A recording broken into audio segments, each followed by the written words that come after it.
Palabra, señor senador Alejandro Encinas.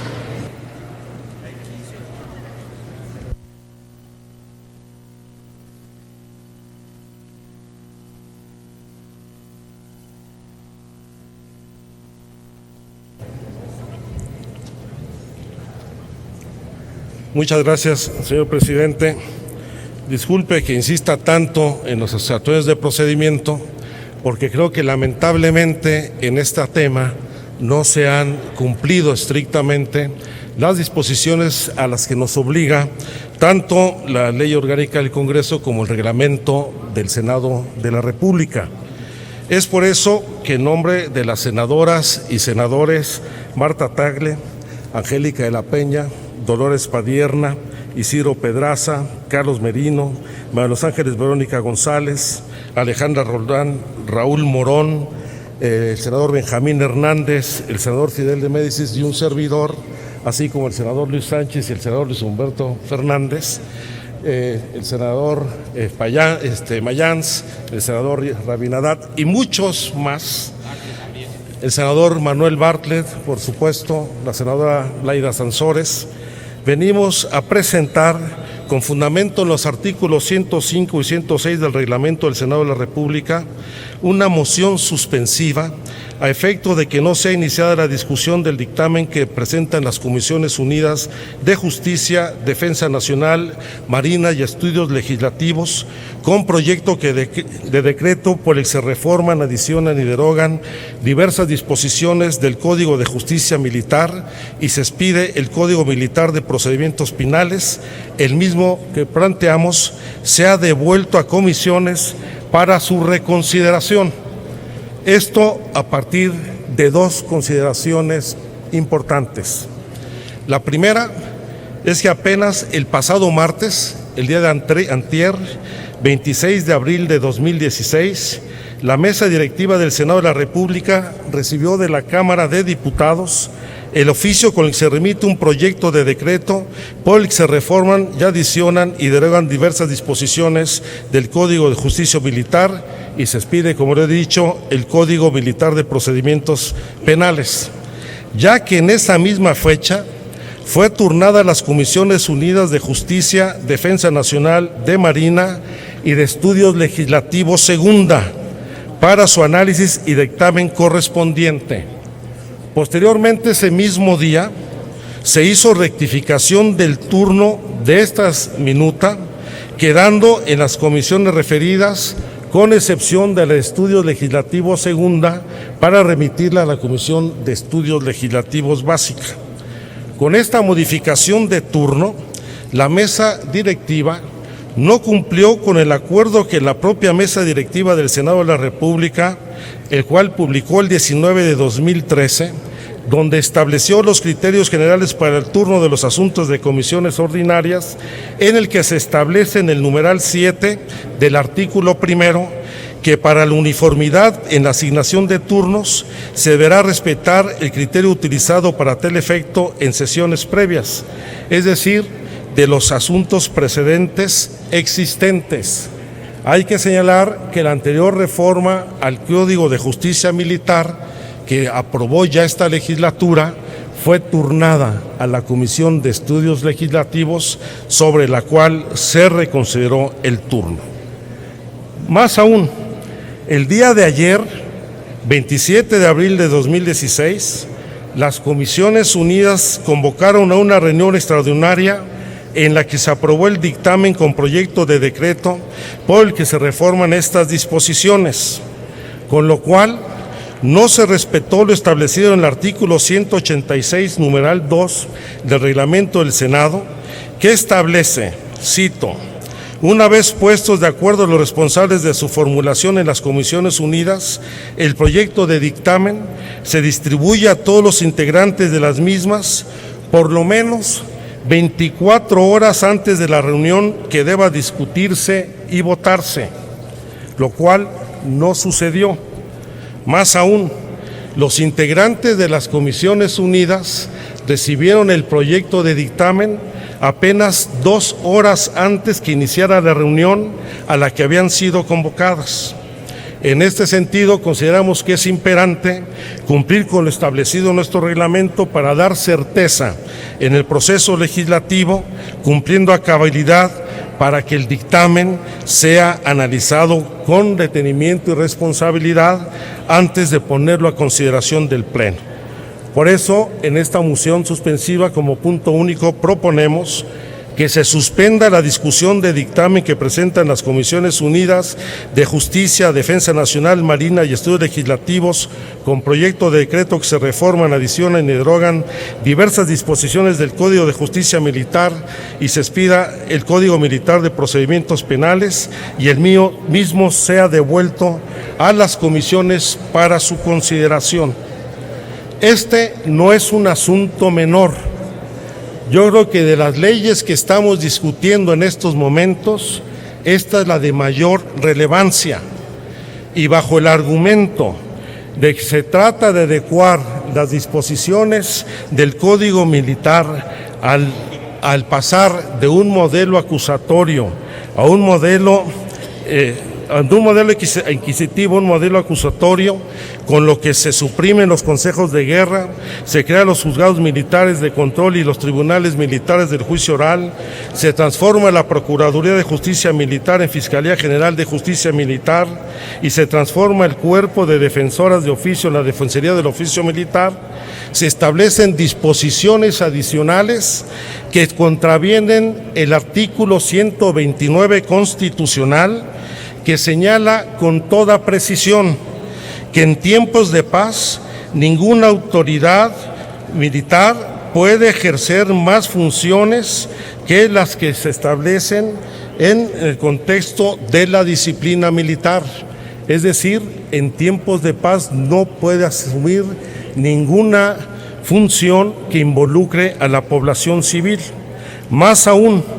contraviene lo dispuesto en la reciente reforma al Código de Justicia Militar, donde por primera vez se modificó de fondo el fuero militar para establecer que en todos los actos en que hubiera participación de elementos de las Fuerzas Armadas que involucrara a la población civil, la autoridad que debe conocer de estos hechos es la autoridad civil. Y el primer hecho en el que esta norma se debe de haber aplicado porque no se ha cumplido con ella fue con las ejecuciones extrajudiciales realizadas en Tlatlaya, en el Estado de México, donde si bien el Tribunal Militar resolvió sobre las faltas a la disciplina de uno solo de los elementos que intervinieron en estas ejecuciones extrajudiciales, hasta el momento la autoridad civil no ha cumplido con su responsabilidad. En este Código de Procedimientos Penales se faculta a los juzgados militares para cometer actos de molestia contra la población civil, como es el cateo de un domicilio civil, la intervención de telecomunicaciones privadas y la presentación de civiles ante la autoridad militar. Los cateos señalan que los juzgados de control militar tendrán la potestad de ordenar el cateo en casos de delitos de disciplina militar relacionados con el crimen organizado, homicidio doloso o grave y violento con armas de fuego y explosivos, en domicilios particulares, en oficinas de los poderes ejecutivo, legislativo y judicial de los 3 órdenes de gobierno, en los organismos constitucionales autónomos e incluso en la policía y el Ministerio Público. Señala que en materia de intervención telefónicas, el fiscal militar podrá solicitar al juez federal autorización para intervenir las comunicaciones privadas respecto a hechos que se investigan probablemente cometidos por personal militar. Y en el artículo 287 señala que se intervendrá todo un sistema de comunicación que permita el intercambio de datos, informaciones, audio, video, mensajes, archivos electrónicos, archivos de texto, videos contenidos en cualquier dispositivo accesorio, aparato electrónico, equipo informático de almacenamiento y todo aquello que pueda contener información, incluso en centros de datos remotos. Señala que la autoridad militar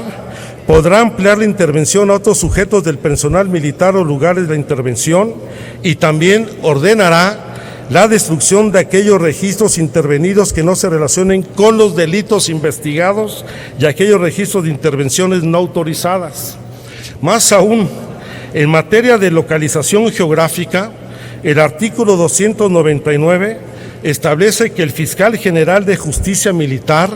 podrá solicitar al juez el control de los concesionarios, los autorizados o proveedores de servicios de aplicaciones y contenidos para que proporcionen la localización geográfica en tiempo real o entrega de datos conservados en los equipos de comunicación civil.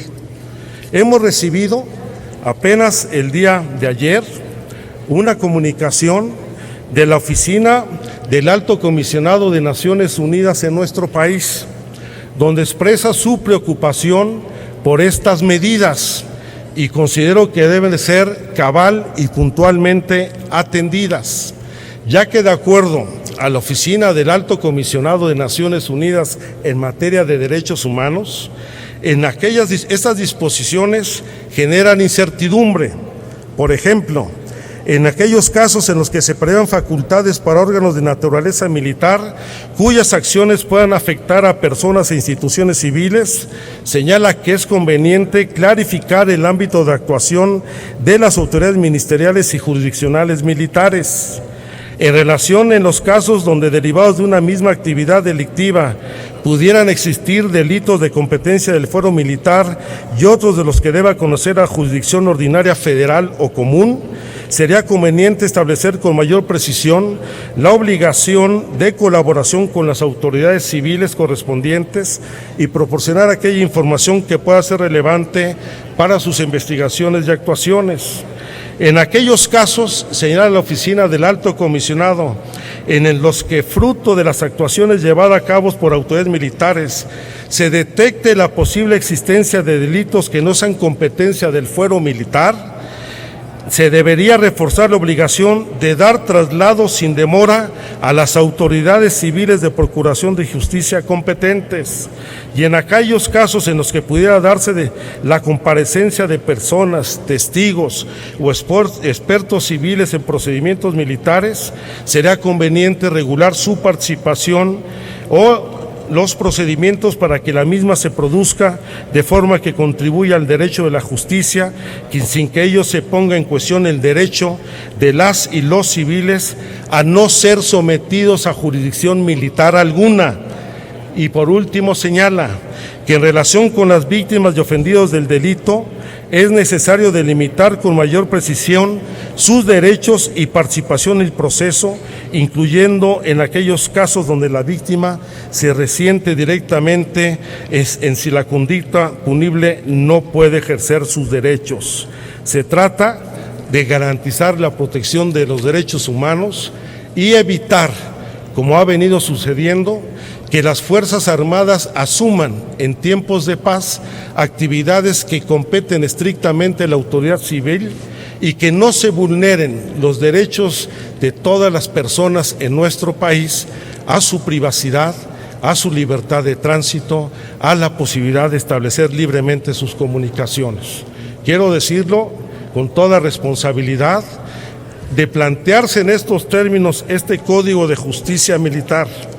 que poco o nada tiene que ver con esta adecuación en materia del modelo acusatorio, estaríamos prácticamente generando condiciones de un estado de excepción donde no hay garantía plena al ejercicio de los derechos civiles y de los derechos humanos. Dejemos, como lo establece el artículo 129 constitucional, a las Fuerzas Armadas en sus cuarteles en tiempos de paz. Ya mucho desgaste han sufrido por estar sustituyendo a la autoridad civil en materia de seguridad pública. No los incorporemos hoy a las tareas de inteligencia, de vigilancia política, a la población civil en nuestro país. Dejo por escrito esta moción suspensiva y espero que exista no solamente sensibilidad, sino el sentido común mínimo para que una reforma de esta naturaleza no solamente se discuta en los términos reglamentarios, sino con el tiempo, la diligencia y la responsabilidad que merita. Por su atención, muchas gracias. Se recibe el documento, muchas gracias.